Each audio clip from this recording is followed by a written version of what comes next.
Hey, there we go. There you Welcome, go. everybody. I am glad that you're all here tonight.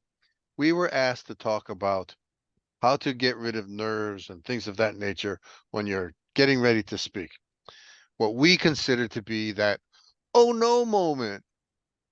How many people remember the oh no's? So, this is my contact information. This is my email address and my phone number. I prefer that if you're going to contact me, you use the phone number. Please just don't call between the hours of 2 and 4 a.m. Anytime other than that is perfectly fine.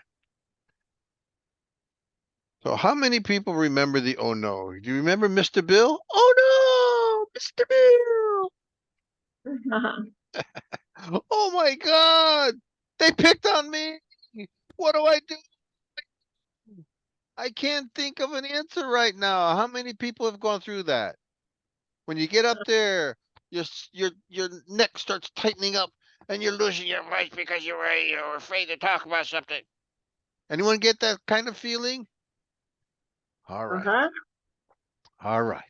So let me tell you what you need to do because I promise you the world is not going to explode if you don't have an answer.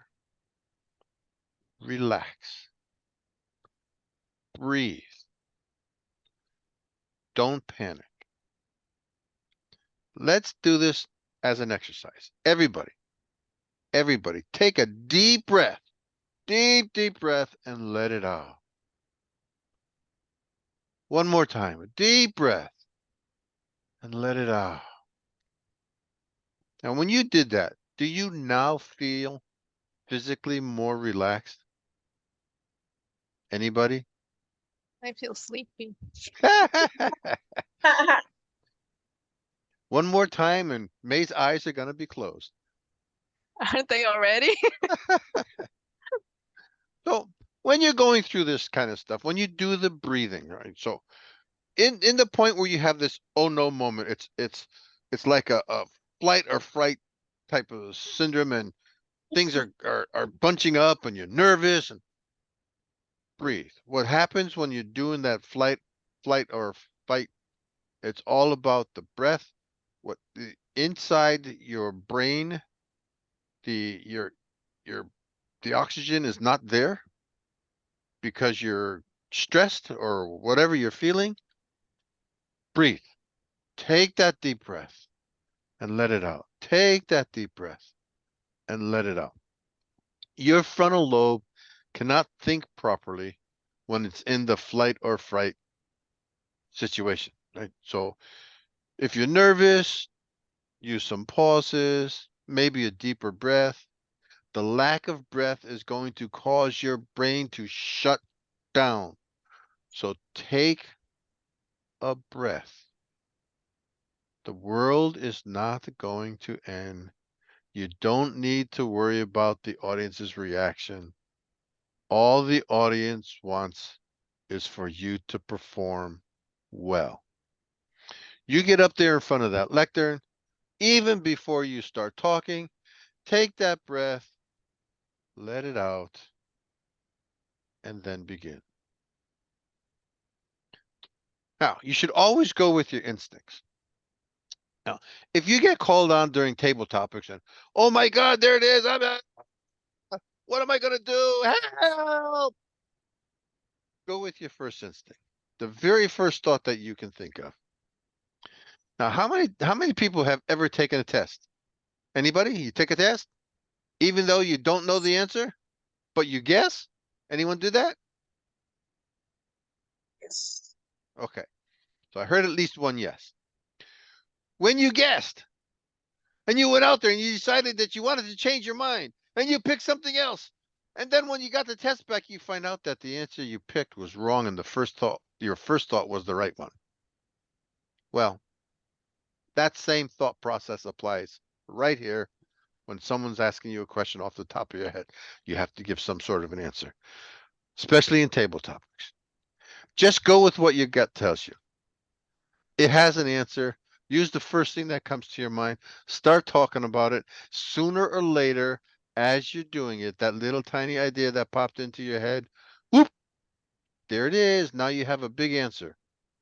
Even if it's just that tiny idea, Start talking about it. Don't reject it in the hopes of a bigger idea will come along. Take the tiny idea, go with it. That little idea can be expressed first. If you reject it, if you soak over it, it's going to block the big ideas from ever getting through. Go with the small idea, go with whatever comes into your head, talk about it, and it will roll off the top of your tongue as you go, and everything will be okay. And I promise you, the world will not end. The audience is not going to be mad at you. They all want you to do well. They want you to be honest with yourself. They want you to do a good job. You will be just fine. You can always express an opinion. Do it right from the start. It's okay. Just start with an I think man. Try not to give long introductions to your answers. If you're doing a table topic stuff or if you're in the elevator, you only have a short amount of time in order to come out with an answer. Don't sit there and give 20 minutes explanation about something before you actually get to your answer. It becomes boring. There is no coherent meaning to anything that's long and drawn out. You want the answers to be concise. So answer the question or express an opinion right from the start. Justify it with some sort of strong supporting statement. Offer reasons why you agree or disagree. It can be, let's see, how do I want to say this? It can be easier for closed questions, something that says, what's your favorite holiday? But you can also do it for open-ended questions like, talk about holidays. So long as you seize on the little idea and turn it into something concrete. Both questions inside there, whether it was closed or open, the theme was holiday. You can just talk about a holiday, right? Just seize on that one idea and then go for it. You can also repeat the question and do it in a different type of manner. So let's say the question is, what is your favorite holiday? You don't have to say that exact thing inside your head. You can rephrase it by saying, my favorite holiday is. And by the time you get to the is, you'll have an answer. Repeating the question as an answer reinforces the idea of the topic inside your head and it implants it in your head and it makes it easier for you to come up with an answer and say something about it. It helps to ensure that you understand the answer, the question. It helps you to understand the question correctly. And it gives you a little more time to help formulate a response as well. So there's techniques that are doing it. This is one of them. It's okay. I promise you the world's not going to end. Relax, breathe, go with your first idea, repeat the question in a different manner, and always draw on your own experiences. When in doubt, tell a story. I I don't know how many times I've heard Vivian say, you have to make it into a story. Everyone likes to give out answers, but if you give it a story, people can relate. Everybody, everybody has lived their life. They're here, they're listening to you, they have their own experiences, and when you give a story, they can relate to it because they have something in their experience that is similar. May not be exactly the same, but it's similar. When you're given a question, you can ask yourself, is there anything in your own experience that will answer the question or illustrate your agreement? As well as making it easy for you to answer the question, a personal reply will often sound more heartfelt than other answers you might give. And people will relate to something that's personal because when you're doing it, you're being real. People will relate to real. If you sit there and give some sort of fake answer, believe me, everyone in the audience will know it's fake. They will know that you're lying and they will know that it's a garbage answer. Talk about something that's heartfelt. Guaranteed the audience will listen, and you'll be feeding them right out of the palm of your hand. They'll do anything that you want so long as you are real. Now, my favorite one is to be eccentric. A lot of times you'll see me get out here and I'll throw my hands way up there and I'll do all sorts of stuff and I'll be all excited. I think that you should avoid conventional answers. A lot of times people say, "Oh, name one person in history that you want to be." And I would always say, "I want to be God." Right? Just throw something way out of the ordinary. The best question responses are often those where the speaker avoids a serious or conventional answer and instead try something unusual and or entertaining. Remember that.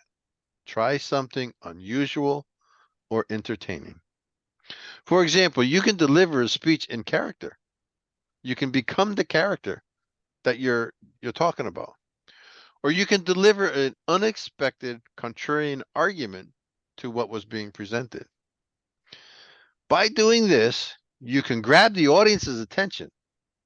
You can free yourself from the constraints of a conventional approach, and you can turn around and suck into the audience and bring them into your answer and make them part of it, and everything will work out wonders for you. Don't do conventional answers. Be eccentric. You can also spin questions and make them into your own.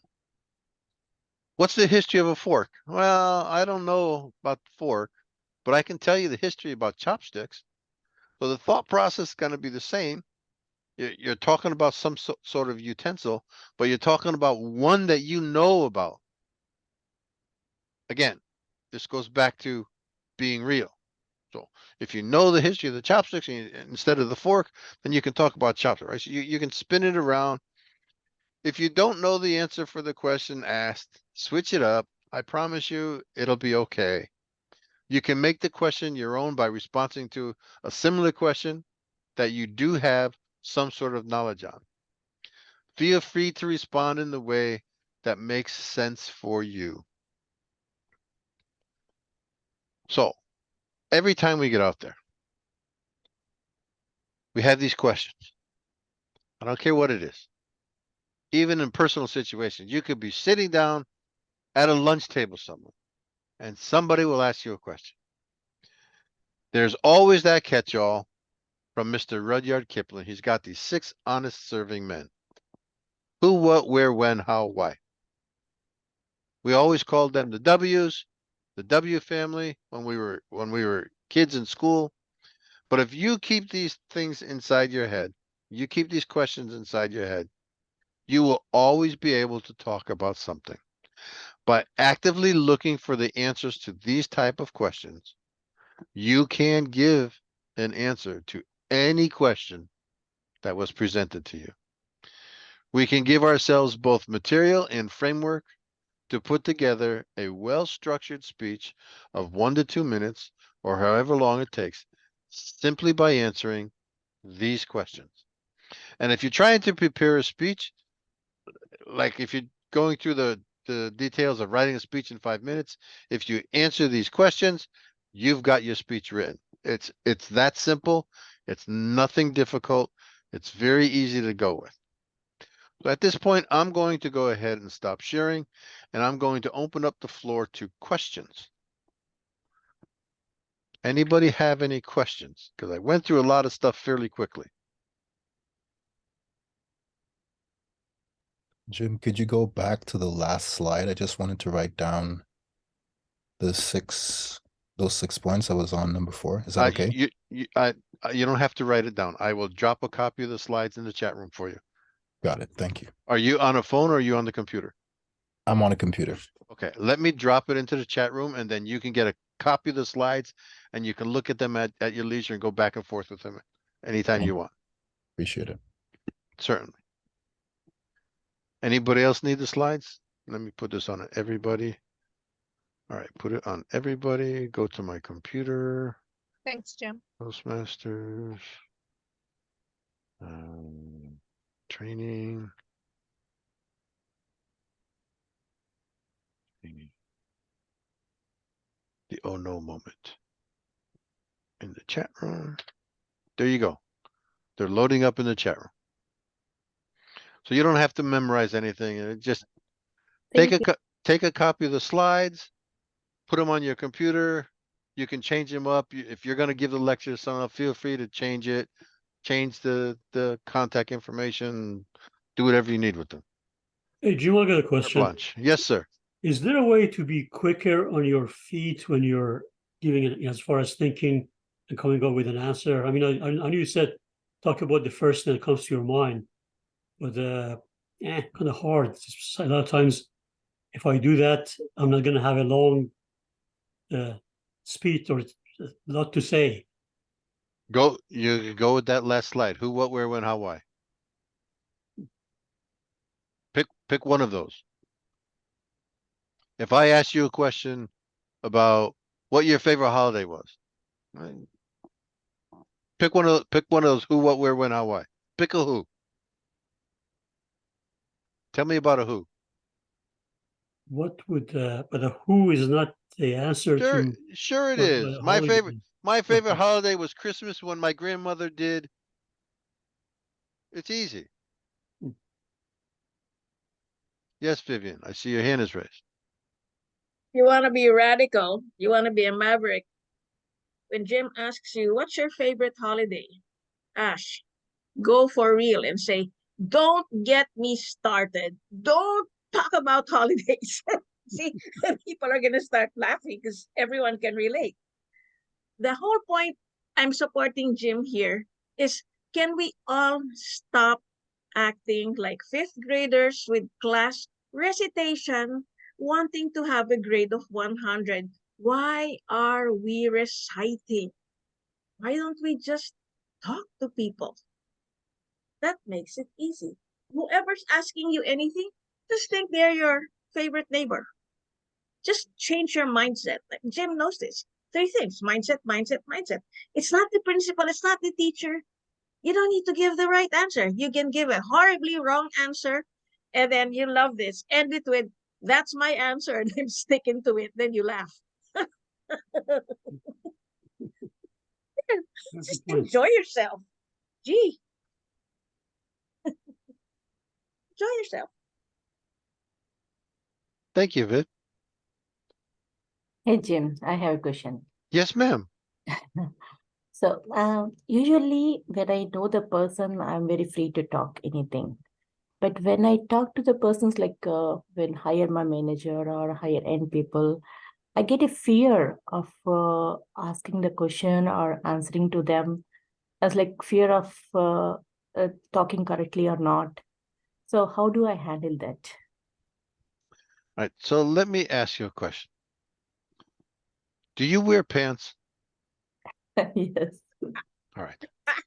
So if you wear pants, you have to put your legs through them one at a time, correct? right. Or you sit down and you pull them both up both at one time or whatever. So that person you're talking to, Mhm. they have to do the same exact thing. Exactly. Don't worry. I'm telling you, they're people. It's okay. If you have this stigma in your head that, oh, these are these high upper echelon people and I have to talk a certain way, and if I don't, oh my God, all those things that you're doing there, all those limitations that you're putting there, you're Mm, doing that to yourself. You are mm, your own worst enemy. mm. Yeah, Relax. Just go with it. It's okay. They're people.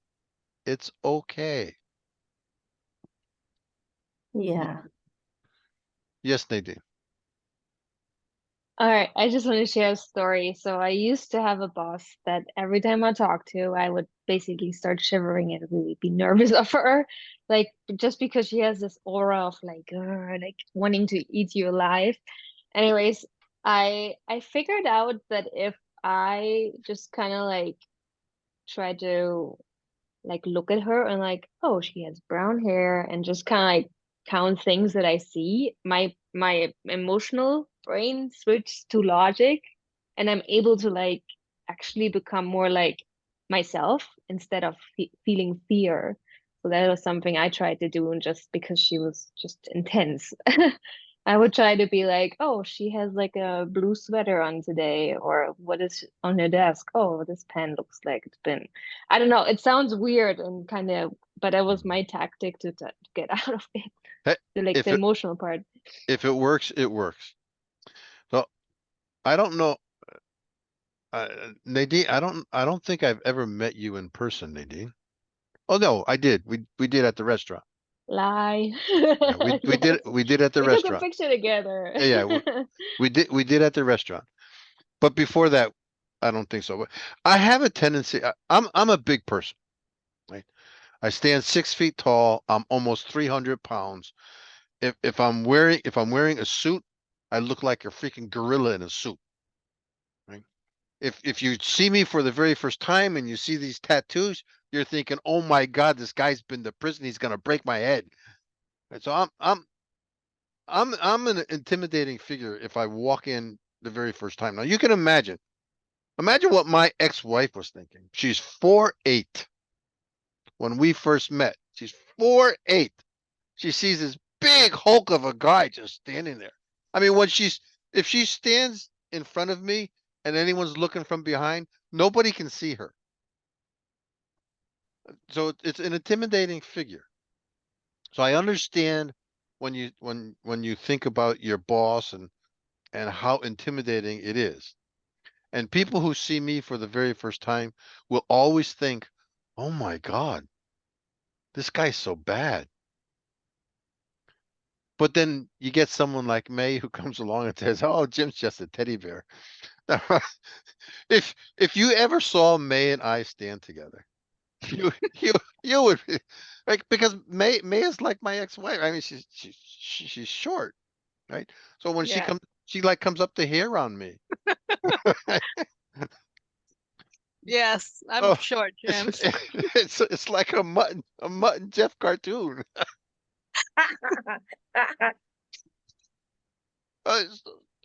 So I understand the intimidating figure, but you're doing the right thing. I- Inside your head, if you do something right, it's the same thing Lalitha was talking about. She thinks that, oh, these people are high muckety mucks, and you have to. Everybody puts their pants on the same way. Right? You have to put your legs through the leggings, otherwise they don't fit. So they all go on the same way, and they all work the same way. And human brains and human people, they all they all have a thought process, and everyone. It's okay. It's okay. Just sit there and talk like a normal person, and you will be perfectly fine. Guarantee it. No problems. There's no need to be afraid of anybody. Yep, I used to be afraid of the president of Boston Scientific, but I started inviting him to the Toastmasters meeting and he came.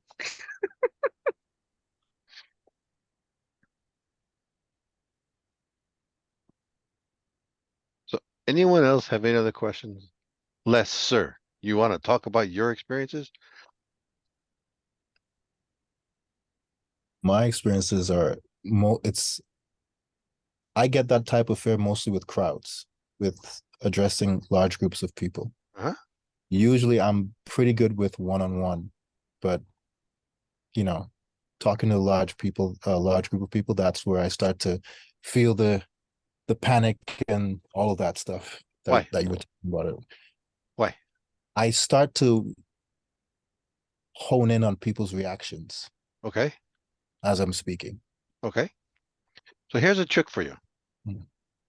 Talk to one person in the crowd, preferably the person in the middle. You'll be perfectly fine. You talk to that one person, and everyone else surrounding it will get the same information you're giving to that one person. If you're talking to the person in the middle and you're standing on stage, it looks like you're looking at the entire crowd.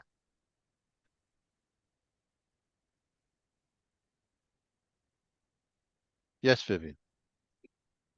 I have a gift for you, Les. This is a true story. There is a lady executive. She's beautiful, she's wealthy, she's smart. When she's on stage, talking to people, exactly the reverse of you. However, Les, you have an edge and you're way better than the CEO who owns a school. Why? She can't do one-on-one. She can't enjoy dinners. She can't enjoy coffee. Like what you're doing one-on-one and the way you're talking. Oh, that's a nightmare for her. And I asked her, that is so weird. I said, you have everything, right? You're beautiful, you're rich, you're smart. What's your problem? She said, well, when I'm on stage, I'm in control. I have my PowerPoint, I have my notes, and I know what they're going to ask me because it's the same topic all the time, education. I said, so? And she says, and then when, like here, this is 3, 6, we're 8 people. Just think of a round table, 8 people having dinner. I said, so? And she says, I have no idea what they're going to ask. And I'm like, Les, you should take over that school. She's the CEO. So I just want you to see that life is like a zoo. There's all kinds of animals, and all kinds of animals are afraid of some other animal. You just have to figure out that you're not the worst and you don't have the biggest problem. From today onwards, just think less.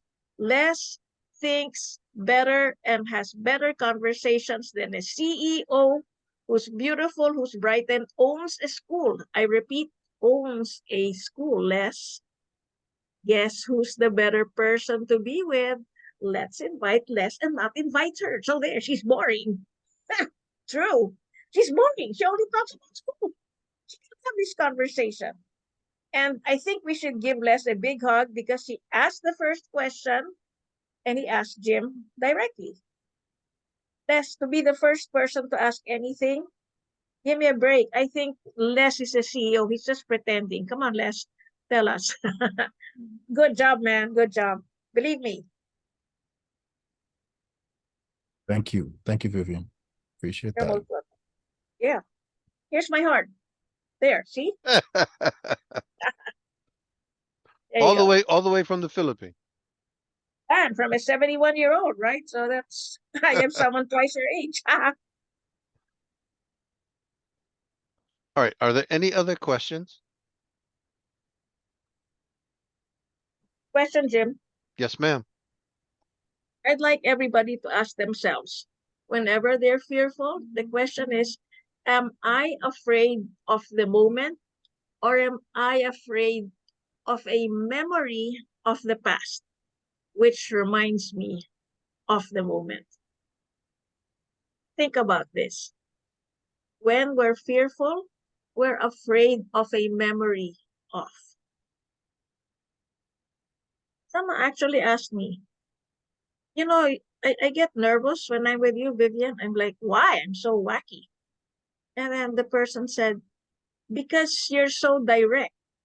I said, what do you mean? This person goes around in circles before she gets to say anything. And I'm direct, although wacky.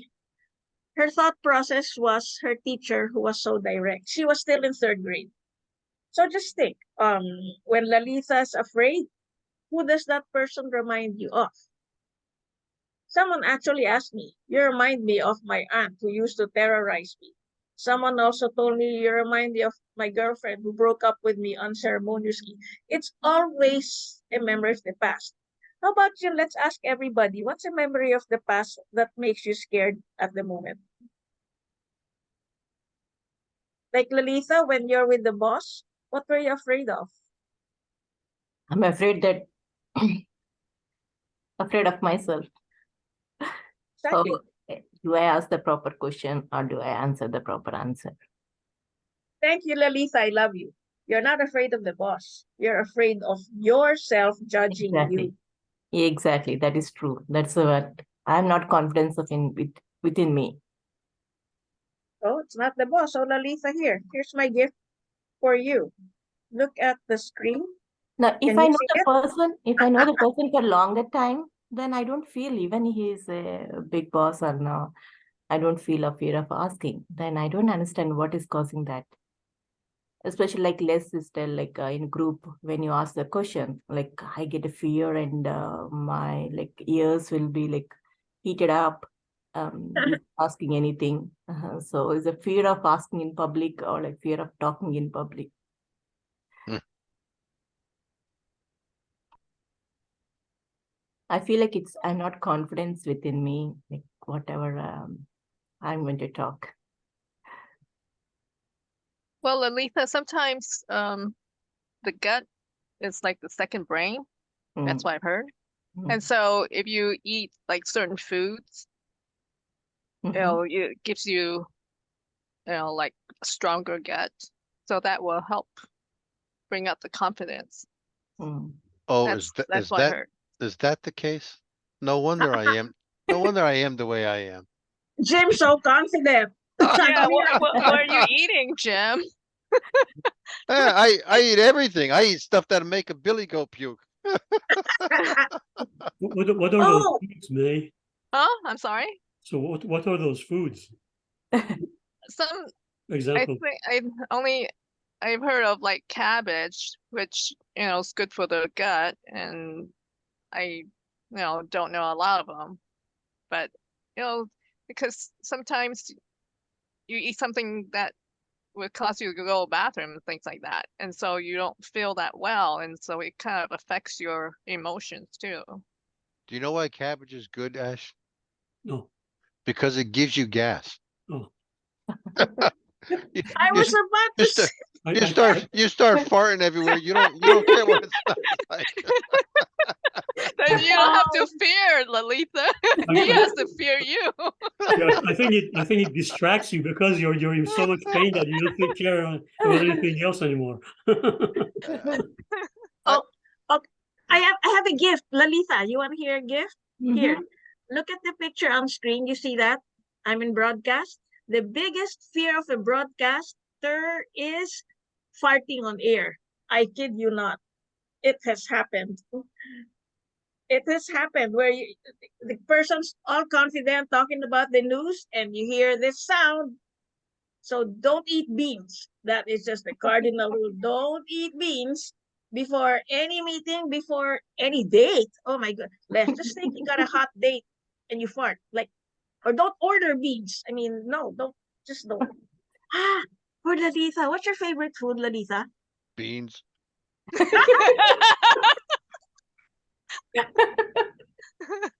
Oh, I know.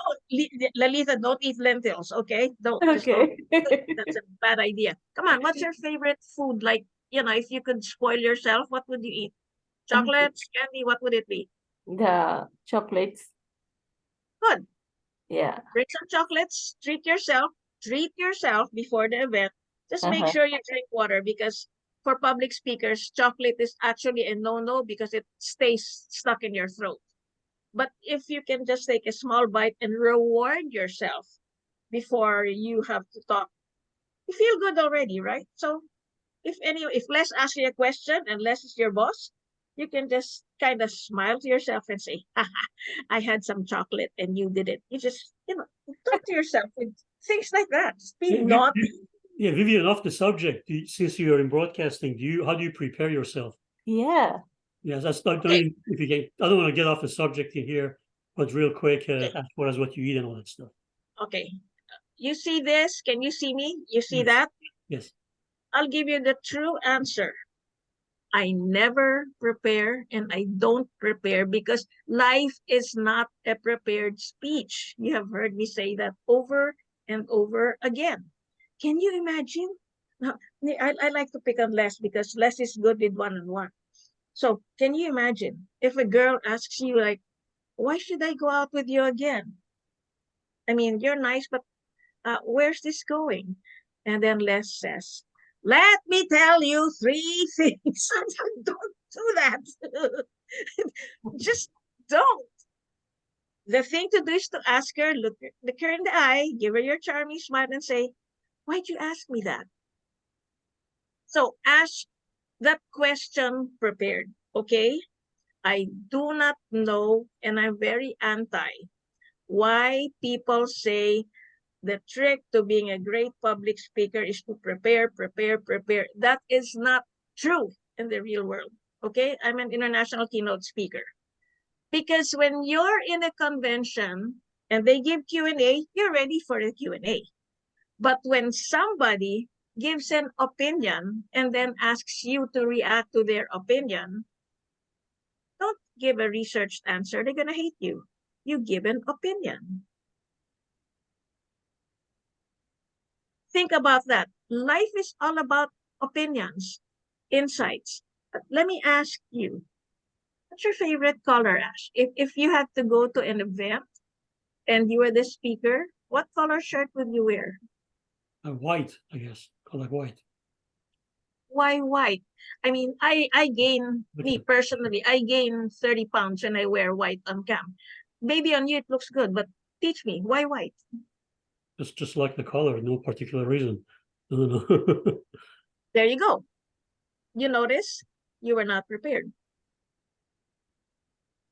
Get the formula now?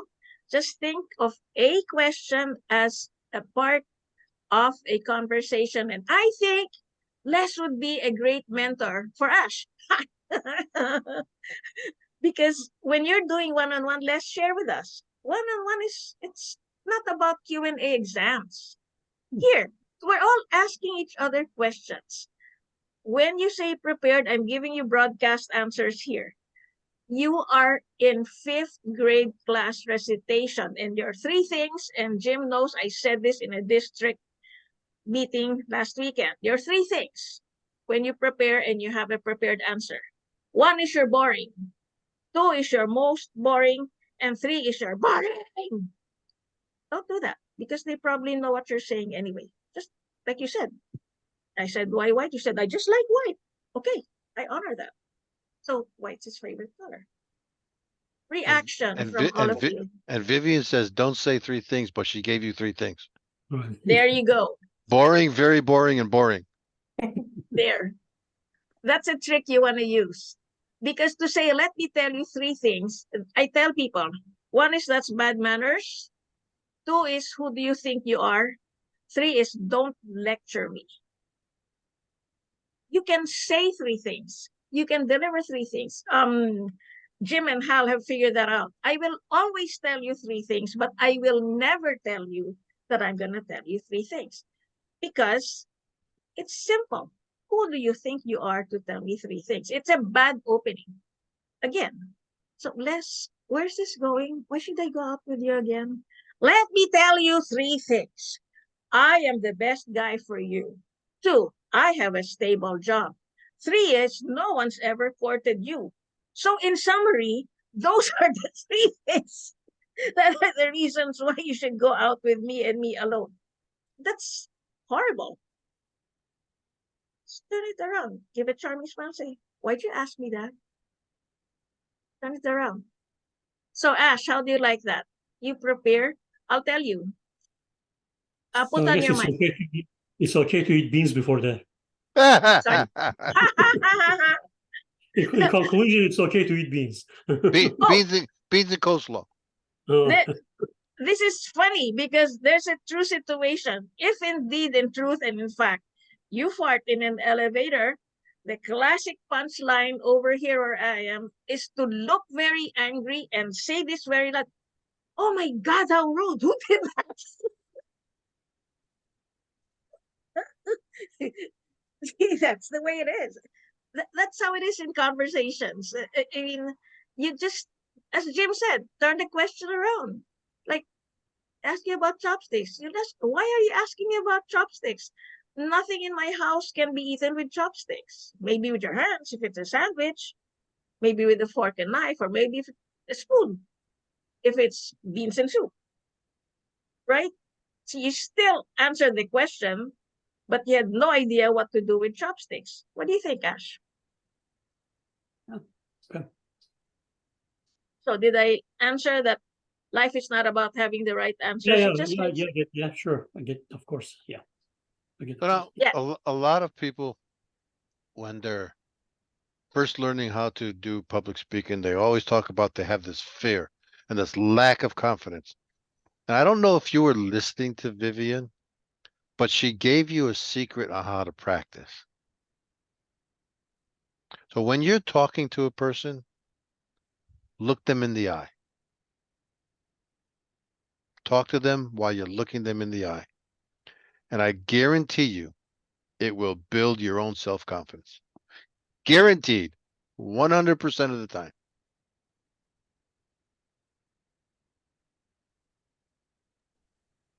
I did that in my first public speaking, Jim. I looked somebody in the eye, person who was standing in front of me when I was giving my testimony, Mm-hmm. and I just froze. So that didn't work. Why? That's because you didn't talk. Well, because I really looked into the person's eyes and I just couldn't start talking because I froze. Well, that's why it's a thing that you practice, right? So you look them in the eye when you're talking. I Well, guarantee if you do it over time, you'll be so confident about what you're saying that it won't matter what you're saying. now I'm confident, but my very first public speaking, I did just that and it just threw me off. Well, your very first public speaking, are you sure it was your very first one? Yeah, I was 14 years old. So you didn't do any public speaking before you were 14? Right. You're sure? Yes. You're positive? Yes. So you didn't talk to any of your classmates until you were 14 years old? Now in front of the class. I didn't ask in front of anybody. No. Public speaking is when you walk outside your house, so you're no longer in private, you're in public, and you talk to somebody. That's public speaking. Oh, well, yeah, I talked to my friends outside my house. Mm-hmm. And did you look them in the eye? Yeah, I usually do. Okay. So But your first, I, so what you're telling me now is that you were lying.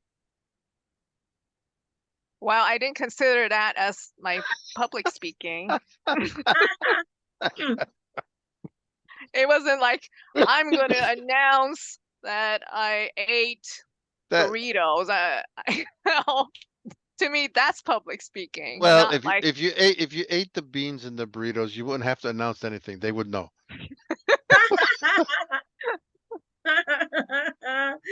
Yeah, they're gonna say, "Who did that?" yeah. Oh my Oh, God, Jim, and we're recording all of this. Oh my God. Jim, keep recording. These are the best recordings. As I said, when you are so serious, you should be in the ICU. You shouldn't be in go away, right? Oh, I have an answer for May. May, this is bad English, but this is the correct answer. Don't look at my picture in the eye. Look at them in the eyes. It's hard to focus on one eye. I'm just being silly here, but that's the whole point. I will ask you, and you don't have to answer, but if you do, we can all relate. Who in your childhood told you, May, don't look at me that way? Which person of authority said that? Don't look at me like that. Who I was don't that? recall. I don't recall. I don't Was there think. a person when you were young? Yeah, I When don't they were, think so. do you know that any reaction you have is from a memory, either conscious, unconscious, or subconscious? And the more you cannot recall, the more you have buried it so deep, but the fear does not come from nowhere. The fear comes from deep inside you. It would be a good idea for you to, when you go home, figure out who that was, what, why, when, where, who that was, what was it. But Nadine, like you have a kid, right? You've seen this pretty kid, a mini me of Nadine. We have days where, no matter how cute our kids are, like, right?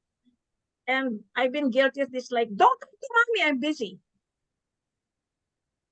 You know that. There are days. And it's like that, May. It's these little moments in childhood where we were embarrassed if it was in public or in front of visitors. But it does not come from the here and now. It comes from deep inside your memory. And the sooner you confront it and say, go away, it's the 27th of June, 2023. You don't live here anymore. That is the best gift you can tell yourself when you're afraid. Hello, fear. You don't live here anymore. Goodbye. Go away. And it will. Make self-talk works. What do you think, Jim? Self-talk. Talk to yourself. Well, I'm sitting here trying to think of the first time someone said, "Don't look at me like that." And I remember my answer. I said, "Well, I only have these two eyes. How else do you expect me to look at you?" And then the fight started.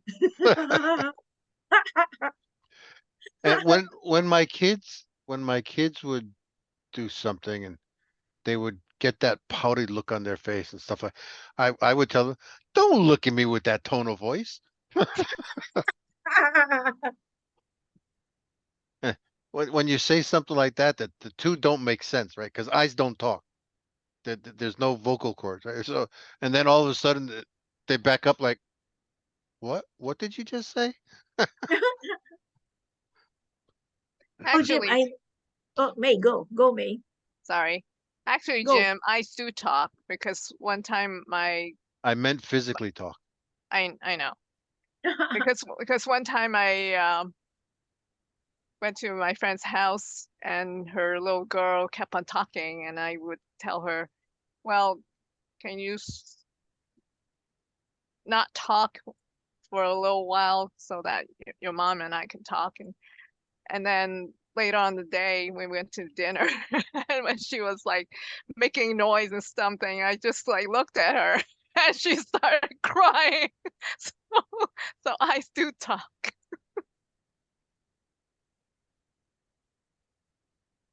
Yes. That's Like, yeah, that was my story, Jim. I use that father look often when I had kids. Now I'm pretty sure my kids used to look. Jim, I have a question for Nadine. Nadine, 42. remember? Okay, Nadine, remember there was a time I was giving a talk here in your club, and then I said this line, and Nadine was the first to crack up. I said, Nadine, your face is so loud. What are you thinking? Remember that? Because can you share this with everybody so we can all laugh? Because from then on, Nadine was just having a good time. Go, Nadine, share.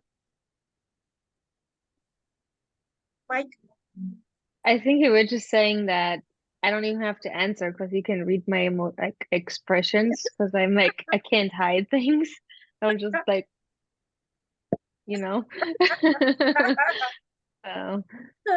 So, anyways, yeah. Don't play poker. Oh yeah. Whoever plays poker with me is always like, yeah, they get rich fast. So anyways. And Okay, so Les is over here thinking, "Oh my God, what the heck group did I get myself involved in?" why But don't I Jim? love Why don't we let's go? You love what? Go. No, I said I love it. I love the conversation. I love the frankness. Sorry to interrupt. Yeah. No, you're not interrupting, Les. Just feel free to chime in. Okay, I'm It's going to let's say Yeah, something and Les, talk while you're talking here. the more you say, Les, just remember it's going to be memorialized on the web. Don't put Jim, it on the Jim, web. you, oh, Les, I have a pickup line for you. You can tell a girl you can love me more or less. Oh, Les. And I'll give you some pickup lines. Okay, May, when you're with the big bosses and you know you have to, if it's buffet, you go and get the food and you go up and say, hi, you're Mr. Smith, aren't you? Yes, I am. Hi, I'm hungry. And you shake his hand. Everyone will crack up. They expect you to say, I'm May, I'm Nadine, I'm Lalita. You say, so you're Mr. Smith and Ash. Hi. Oh, I see your name tag. You're Ash. Hi, I'm hungry. You shake, you bring out your hand to shake. Everyone's gonna laugh. Stop being so serious. It's not serious. It's boring. So, just have pickup lines. And more or less, Les is good at that because he's good with one-on-one. So, Les, why don't you bring your friends here? And we will admit this is a therapy support group where we talk about our woes. But true, we support each other. It's a safe place. We can be wacky. Come on, just think, Les, I'm wacky for a living. I get paid for this. So just find your place. You can be very good as a consultant because you're one-on-one and you have an opinion. And Jim, I think Les should have a particular award because we say this in broadcast. Okay, again, look at the picture here. Ash, no one wants a broadcaster who's just reciting memorized answers. They want a broadcaster who asks timely questions relevant to the conversation, like today. So, Ash, you will want to change your mind and not have the right answers. You want to ask relevant questions, not questions that are not connected to the conversation. Like here, if we're talking to each other and say, oh, the weather says there might be rain. Should I bring an umbrella? Everyone's going to look, huh? Where did that come from? Oh, because I'm worried, if I don't. So it's not about you. It's about everyone. And you want to be part of a group and always sing all together now, Ash. Who are the people in your neighborhood? Just belong to the conversation. Like I said, hang around with less, more or less. Dang, Les. Too bad your last name wasn't Moore. Roger Moore. Oh my gosh, Les. Oh, more or Yeah. less. He's probably heard these jokes 1,000 times. I've heard them so many times. I'm surprised you guys didn't come up with the less is more. That's oh, that's great. Les, that should be your first speech here. Less is more. Then just look at the camera and give your smile. And it's gonna less is more. That's your first speech, right? no, I don't Love I it. think that will be it. But I appreciate the tip, but I don't think that'll be it. Oh shucks. I guess the second one's gonna be more or less. Jim, Leslie's never gonna hear the end of this because she started it. You're bad. That's okay. Jim, Wait till he gets into the pajama stories. We have oh pajama no. stories here. Cut. Jim, did you have more slides? No. Oh, okay. All right. Okay. So I do see that our time is up. So if there's no more questions, I am going to stop recording and I'm going to turn the meeting over to Nadine. Let me stop recording.